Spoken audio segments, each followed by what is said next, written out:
Let's take a look at problem number 5. This is another radical equation, so let me write down the steps again for that. Solving radical equations.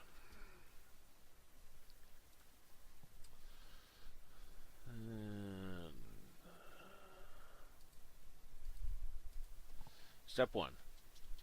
Get a radical by itself. Do not create a fraction. Step 2. Raise both sides to a power equal to the index. Step 3. If more radicals, go back to step 1. And step 4, solve for x. And step 5, check your answers. So let's use these steps to solve this problem.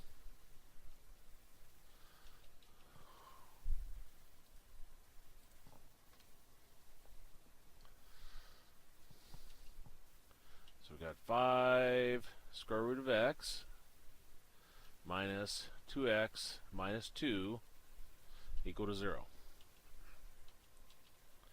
First step, get a radical by itself.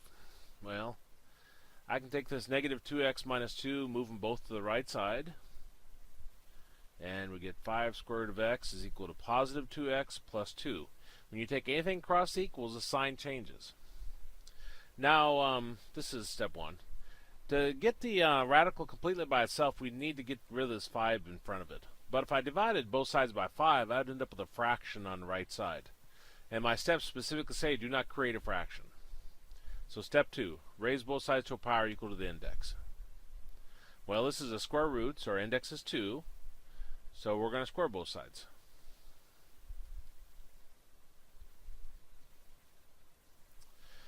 Now, if everything is multiplied or divided inside of parentheses and you're raising it to a power, then you can take everything to that power. So I'm going to take the 5 to the second power and the square root of x to the second power. Now, I can't do it on the other one over here because we got a plus in here. Everything inside has to be multiplication or division. So over on the left side, we're going to have 5 squared and the square root of x squared. Over on the right side, 2x plus 2 squared, we rewrite as 2x plus 2 times 2x plus 2.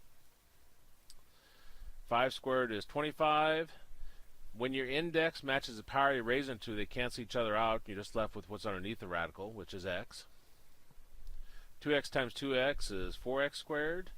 2x times 2 is 4x. 2 times 2x is 4x. And 2 times 2 is 4. No matter where you are in math, combine together like terms. 4x plus 4x is 8x.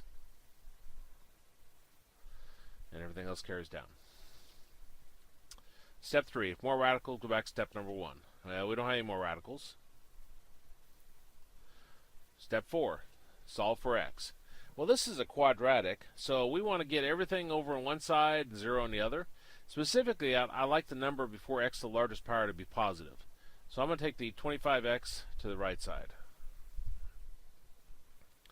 So that gives us 4x squared plus 8x minus 25x plus 4. Again, when you take anything across equals, the sign changes. Combine together like terms at any step. 8x minus 25x, like term, same variable, the same power. That gives us negative 17x plus 4. And this factors using the key number, because we have x squared, x, no x, and there's a number for the x squared. Well, we take the number at the beginning times the number at the end.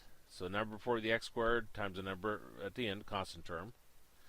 And we'd ignore signs. If one of them was negative, we'd still do 4 times 4. So we get 16. And we're going to come up with 3 columns. A product column, we're going to write down all products to give us 16. We got 1 times 16, 2 times 8, and 4 times 4. In the sum column, we'll add those together. 1 plus 16 is 17, 2 plus 8 is 10, 4 plus 4 is 8. In the difference column, we'll subtract them, smaller from larger. 16 minus 1 is 15, 8 minus 2 is 6, 4 minus 4 is 0. Now the number we're looking for is a number in our middle term, which is 17, which is right here, which means we're going to use 1 and 16. And what we do with that is we rewrite our middle term using those two numbers. So we're going to rewrite the negative 17x using those two numbers. Now, the larger number in our p column, which is 16, is always going to be the same sign as our middle term, which was negative. So I got negative 16x. If the number you circled is in the s column, s for same signs, both positive, both negative. If the number you circled is in a difference column, d for different signs, one's positive and one's negative. Well, the number I got circled is in the s column, which means it can be same signs. So if the 16 is negative, then the 1 will be negative. So again, rewrote my middle term using those two numbers. Well, then I use factoring by grouping. The first group has a 4x in common, and that gives us x minus 4. Second group has nothing in common, but my first term is negative. And GCF-wise, whenever your first term is negative, you always factor out the negative. And that gives us x minus 4. Well, they both have an x minus 4, so I factor that out. And you can cross out the x minus 4s here to see what goes in your second set of parentheses, which is 4x minus 1. Okay, zero factor property. You get 0 on one side, you factor the other side, you're going to set each factor equal to 0. So I'll set x minus 4 equal to 0 and 4x minus 1 equal to 0 and solve these. So we get x equals 4. Here we take the negative 1 over the right side, becomes a positive 1. Divide both sides by 4 and we get 1/4. Maybe. Because remember, our fifth step is to actually check our answers. Because this process gives us right answers, it sometimes gives us false answers. If I put 4 back up here, square root of 4 is 2. 5 times 2 is 10.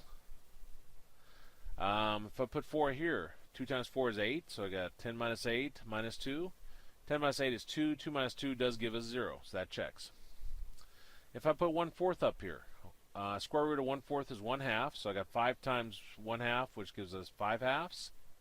If I put 1/4 here, 2 times 1/4 is 1/2, so that's minus 1/2, minus 2. Well, 5 halves minus 1/2 is 4 halves, or 2. 2 minus 2 does give you 0. So both of those check. So 4 and 1/4. 1/4 and 4 would be B as in Bill. So let's go check that. 5B. It's getting hotter. Let's go check in the motel. My air conditioning broke. I'll keep whining about that until I pass out, I guess.